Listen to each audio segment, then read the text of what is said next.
Millions of Americans were shocked recently when New York State enacted a new law allowing abortion up to the day of birth and abolishing restrictions on taking the life of an infant actually born into the world during the process of abortion. The vote wasn't even close. And Governor Andrew Cuomo wants to go even further, saying abortion rights should be added to the state constitution. Other states are attempting to follow suit. But just as stunning was the reaction when the governor actually signed the bill into law.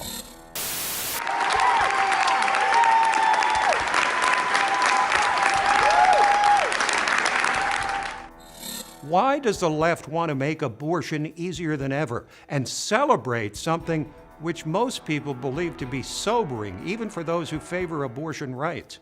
This in a day and age where advanced technology allows people to experience a baby's actual movements and heartbeat in the womb at an early stage of pregnancy. I'm Tim Donner with 5 facts about the explosively controversial issue of abortion, which has now become even more explosive. Fact 1. More than 50 million abortions have occurred in America since the Roe v. Wade decision by the Supreme Court in 1973. That's over 1 million abortions per year. To put the total in perspective, the combined number of military deaths in all of America's wars, from the Revolutionary War to the Civil War to World Wars I and II, and right up through the Second Iraq War, is 1.2 million. Virtually the same as the number of abortions performed in the average year. And that's over 3,000 abortions on the average day.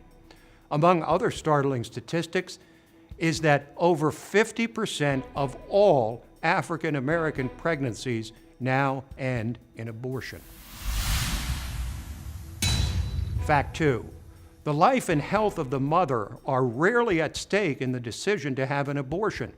While pro-abortionists invariably emphasize women's health as a reason to liberalize abortion laws, one particularly shocking study found that over 80% of all abortions are performed for the sake of convenience, for the sake of the mother's lifestyle.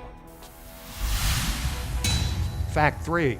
America's leading abortion provider receives hundreds of millions of dollars in federal funding every year. Planned Parenthood receives about $500 million from the federal government each year.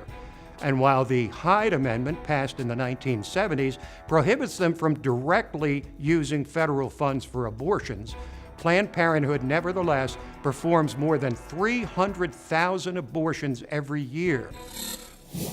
Planned Parenthood founder Margaret Sanger placed a majority of her organization's abortion clinics in black neighborhoods. She once said, quote, "The most merciful thing that a family does to one of its infant members is to kill it." And in a 1922 book, Sanger wrote the following: "Birth control must ultimately lead to a cleaner race." Fact 4. U.S. and UN organizations funded by your tax dollars are setting up family planning clinics all over the world.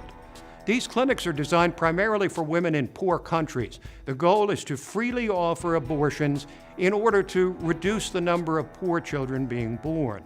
This is based on an idea from decades ago that controlling birth rates would reduce poverty around the world. There is no evidence that such a policy has succeeded, and it further begs the question of how one concludes that so many individuals who would be born into an impoverished society should be denied the opportunity to simply live and contribute to the greater good. Will such children denied life and limb automatically be a drag on society, as globalist family planners assert? And that brings us to fact 5. Abortion is functionally sexist. Abortion has become the driving force in eliminating females around the globe. It's called gendercide. Estimates put the global gender gap somewhere between 100 and 200 million people. China's one-child policy was a particularly gruesome example of abortion as government policy, as millions of Chinese who wanted a male aborted females. China finally relented and allowed some who had a female first to have a second child, but no more. This is the legacy of abortion and the eternal tension between a woman's right to control her own body and a child's right to be born. There is talk that with President Trump's appointment of 2 conservative justices, the Supreme Court may be seeking to reverse the constitutional right to an abortion decided in Roe v. Wade.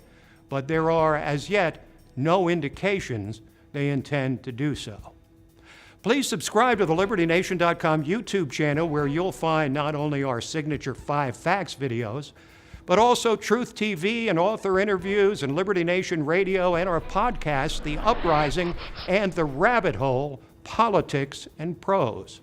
I'm Tim Donner. Thanks for watching.